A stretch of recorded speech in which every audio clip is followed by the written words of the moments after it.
இன்றைக்கி குட்டி விலாக் ஒன்று பார்ப்போமா? பிரெட் ஆம்லெட் எப்படி செய்யுதுன்ட்டு. 2 ஸ்லைஸ் பிரெட் எடுத்துக்கோங்க. ஒரு பவுலில் வந்து முட்டை 2 அப்படி உடச்சி ஊற்றிக்கணும்.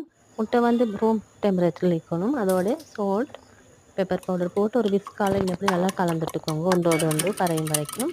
கலந்துட்ட அப்புறம் ஒரு ஃபேனில் வந்து நீங்கள் ஒரு டீஸ்பூன் மாதிரி எக்ஸ்ட்ரா பட்டர் சேர்த்துன்னு நான் இப்படி பட்டர் சேர்த்த போது நாங்கள் கலந்து வச்சு இந்த முட்டை கலவி அதில் ஊற்றி பிரெட் ஸ்லைஸை இன்னப்படி திருப்பி போட்டுற வேண்டியது தான்.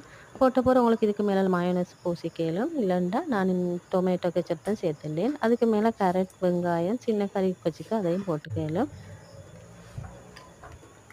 போட்ட பிறகு இது வந்து பெரிய ஃபேனில் ஊற்றினா அவங்களுக்கு ஃபுல்லாகவே இது கவர் பண்ணி எடுக்கலும் இந்த முட்டை வந்து வரிசையில். இப்போ இது ஒரு 2 செகண்டில் மாதிரி இது முட்டை வெந்துடும் இந்த ஆம்லெட். இதை இன்னும் இப்படி கவர் பண்ணிக்கணும். கவர் பண்ண போகிறோம் 2 சைடும் அப்படி கவர் பண்ண போகிறோம். இந்த பிரெட் ஸ்லைஸை அப்படியே கவர் பண்ணணும். இன்னும் இப்படி கவர் பண்ணின போகிறோம் ஒரு 5 நிமிஷத்தில் உங்களுக்கு இறக்கி கேளும். இன்ஷா அல்லாஹ் நீங்கள் ட்ரை பண்ணுங்கள்.